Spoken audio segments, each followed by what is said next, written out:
بسم اللہ الرحمن الرحیم۔ Welcome to my YouTube channel MRG novel and stories. جی ویورز، آپ دیکھ رہے ہیں ناول ڈاکہ زن قسط نمبر 2 آج ہم ریڈ کریں گے۔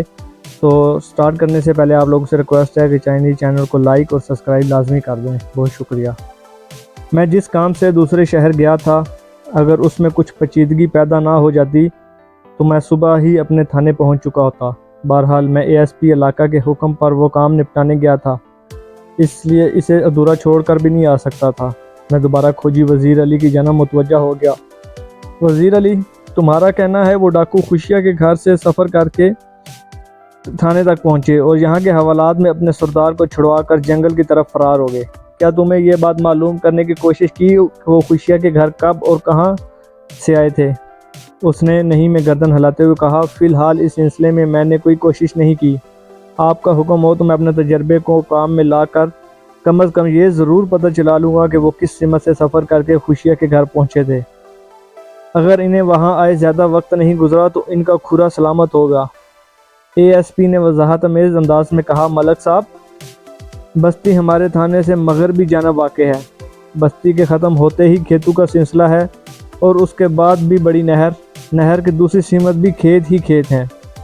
آج کل کھیتروں میں فصل بھی کھڑی ہے۔ اگر یہ فرض کر لیا جائے کہ وہ ڈاکو اسی طرف سے آئے تھے تو کھیتوں میں ان کا کھرا اٹھانا خاصا مشکل کام ہوگا۔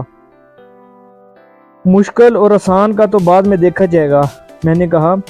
یہ ضروری کارروائی فوری ہونا چاہیے۔ ٹھیک ہے ملک صاحب، آپ کا جو حکم ہو، ASP نوازش فرما بداری سے بولا۔ میں نے نوازش کو اپنے کمرے میں روک کر دوسرے افراد کو باہر جانے کا حکم دیا۔ کھوجی سے میں نے برآمدے میں ٹھہرنے کو کہہ دیا۔ جب میں اور SP کمرے میں رہ گئے تو میں نے اس سے کہا، نوازش علی، تم فوری طور پر SP آفس روانہ ہو جاؤ۔ اس واقعے کی اطلاع وہاں تک پہنچنا ضروری ہے۔ میں تمہیں SP صاحب کے نام ایک رکا لکھ دیتا ہوں۔ وہ اس بات میں سر ہلا کر رہ گیا۔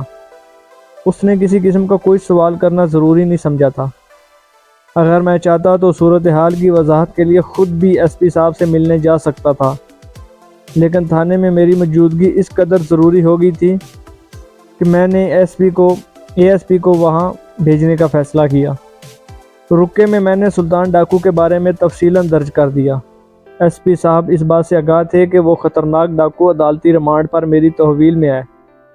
میں نے SP سے درخواست بھی کی کہ میرے تھانے کو مزید نفری مہیا کی جائے تاکہ ڈاکوؤں کی تلاش کے لیے چھاپہ مار ٹیمیں تشکیل دی جا سکیں۔ پہلے میں نے سلطان کو جنگل میں اس کے ایک خفیہ ٹھکانے سے گرفتار کیا تھا۔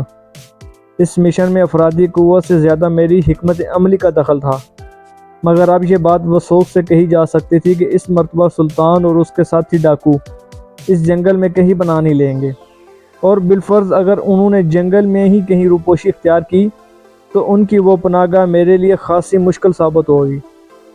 جنگل اچھا خاصا گھنا اور وسیع و عریض تھا۔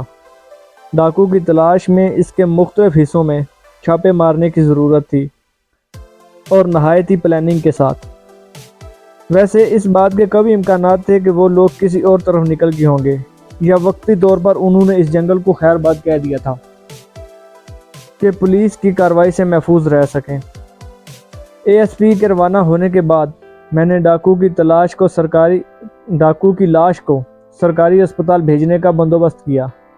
لاش کا تفصیلی معائنہ میں پہلے کر چکا تھا، اس پر زیادہ مغز ماری کی ضرورت بھی نہیں تھی۔ لگ بھگ 12:30 بجے میں نے کھوجی کو اپنے ساتھ لیا اور خوشیہ کے گھر کی جانب چل پڑا۔ SP شمشاد کا تھانے میں رہنا ضروری تھا، چنانچہ حوالدار فرزند علی اور ایک اور کانسٹیبل کو میں نے اپنے ساتھ رکھ لیا۔ رسول نگر نامی وہ بستی تھانے سے 1 فرلانگ کے فاصلے پر تھی، اور خوشیہ کے گھر بستی کے آخری کنارے پر ذرا ہٹ کر واقع تھا۔ تھوڑی دیر بعد ہم اس کے دروازے پر کھڑے تھے۔ میں اور ہوادار یونیفارم میں تھے، جبکہ کھوجی نے پپیلین کا کرتا اور تہہ بند زیب تن کر رکھا تھا۔ سر پر اس کی مخصوص پگڑی بھی نظر آ رہی تھی۔ وزیر علی کی عمر 60 سے متجاوز تھی، اور وہ اس عمر میں بھی اینک کے بغیر تلاوت کلام پاک کر سکتا تھا، اور دور دیکھنے کے لیے بھی اسے آنکھوں کو چندہ کرنے کی ضرورت پیش نہیں آتی تھی۔ دستک کے جواب میں ایک بوڑھی عورت نے دروازہ کھولنے سے پہلے سوال کیا، کون ہے؟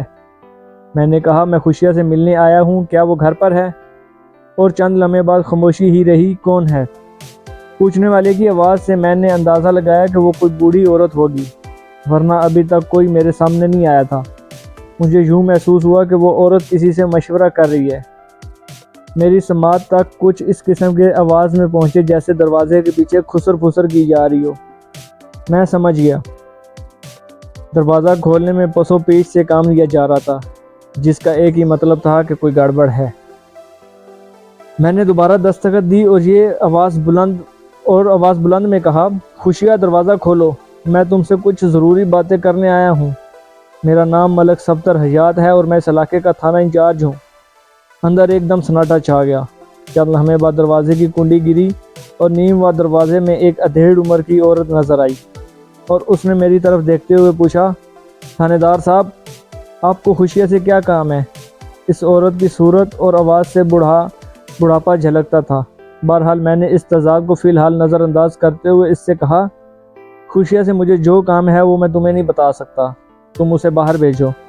ایک لمحے کو توقف سے میں نے اضافہ کیا، تم غالباً خوشیہ کی بیوی ہو۔ میرا اندازہ درست ثابت ہوا۔ اس نے بتایا، جی میں خوشیہ کی بیوی بخت بھری ہوں۔ خوشیہ کو رات سے بخار ہے اور وہ اندر سویا پڑا ہے۔ مجھے اس کے بیان پر یقین نہ آیا، اس کا لہجہ چغلی کھا رہا تھا۔ تھوڑی دیر پہلے میں نے بند دروازے کے پیچھے خسر پھسر کی جو آواز سنی تھی وہ اندر کوئی اور ہی کہانی سنا رہی تھی۔ میں نے کہا، ابھی تھوڑی دیر پہلے دروازہ کھولنے سے قبل تم نے کسی سے صلاح مشورہ کیا تھا، وہ کون تھا؟ کیا وہ تمہاری بیٹی ہے؟ تم تینوں کے سوا اس گھر میں کوئی اور تو نہیں رہتا؟ وہ میرے ان سوالیہ جملوں سے گھبرا گئی، گڑبڑائے ہوئے لہجے میں بولی، جی نہیں جی، میں نے کسی سے صلاح مشورہ نہیں کیا۔ میں سمجھ گیا، وہ واقعی طور پر مجھ سے جھوٹ بول رہی تھی۔ آنکھیں اس کی زبان کا ساتھ نہیں دے رہی تھیں۔ میں نے گھور کر اس کے چہرے کا جائزہ لیا اور قدر سخت لہجے میں کہا، اگر خوشیہ کو بخار ہے، وہ باہر نہیں آ سکتا تو کیا ہوا؟ تم دروازہ کھولو، میں اندر جا کر اس سے مل لیتا ہوں، یہ ملاقات بہت ضروری ہے۔ وہ میرے تیور بھانپ گئی کہ میں کسی بھی صورت ٹلنے والا نہیں ہوں۔ کھوجی وزیر علی نے بڑے وثوق سے مجھے بتایا تھا کہ ڈاکوؤں کا کھرا اسی گھر سے تھانے تک پہنچا ہے اور پھر تھانے سے وہ جنگل کی طرف گئے ہیں۔ میں خوشیہ اور خوشیہ کے گھر کو کسی صورت نظر انداز نہیں کر سکتا تھا۔ خوشیہ کی بیوی کو مجبوراً دروازہ کھولنا پڑا اور ہم گھر کے اندر پہنچ گئے۔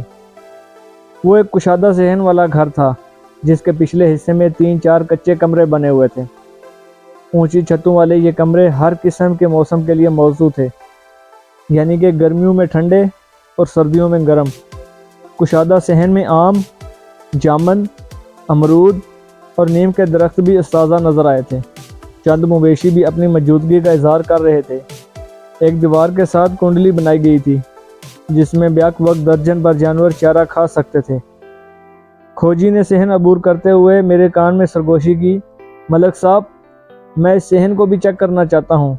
اگر ڈاکوؤں نے اپنے گھوڑوں کے ساتھ یہاں کچھ وقت گزارا ہے تو اس کے آثار مل جائیں گے۔ میں نے اس بات میں گردن ہلاتے ہوئے دھیمی آواز میں کہا، تم کانسٹیبل کو ساتھ رکھو اور اپنے کام میں مصروف ہو جاؤ، میں حوالدار کے ساتھ خوشیہ کی طرف جاتا ہوں، دیکھو تو صحیح وہ اس بارے میں کیا کہتا ہے۔ خوشیہ کی بیوی ہماری ان سرگوشیوں سے خاصی متوحش ہوئی، تاہم اس نے مجھ سے کوئی سوال کرنے کی جرت نہیں کی۔ بخت بری نے مجھے ایک کمرے میں پہنچا دیا جہاں ایک بوڑھا شخص چارپائی پر لیٹا تھا۔ وہ یقیناً خوشیہ ہی تھا۔ ہمیں دیکھ کر خوشیہ نے چارپائی سے اٹھنے کی کوشش کی، لیکن میں نے اسے لیٹے رہنے کا اشارہ کر دیا۔ بخت بری نے ہمارے لیے دوسری چارپائی پر ایک اجلی چادر بچھا دی اور جلدی سے بولی، میں آپ کے لیے کھانے پینے کا کچھ بندوبست کرتی ہوں۔ اس کی قطعاً کوئی ضرورت نہیں ہے، میں نے 2 ٹوک لہجے میں کہا۔ ہم سب کچھ کھا پی کر رہے ہیں، تم تھوڑی دیر کے لیے کمرے سے باہر چلی جاؤ، میں تنہائی میں خوشیاں سے چند باتیں کرنا چاہتا ہوں۔ وہ خاصی جذباً نظر آئی، تاہم تھوڑے سے تامل کے بعد وہ کمرے سے نکل گئی۔ میں نے حوالدار فرزند علی سے کہا، تم اس پر نظر رکھو جب تک میں اپنے کام سے فارغ نہیں ہو جاتا۔ اس گھر کے کسی مکین کو باہر نہیں جانا چاہیے اور نہ ہی کوئی باہر سے اندر آئے۔ بیرونی دروازے کی نگرانی بہت ضروری ہے۔ اگر کوئی خاص بات نوٹ کرو تو مجھے فوراً اطلاع دو۔ اوکے سر، حوالدار نے مستعد لہجے میں کہا اور کمرے سے باہر نکل گیا۔ آخر معاملہ کیا ہے تھانے دار صاحب؟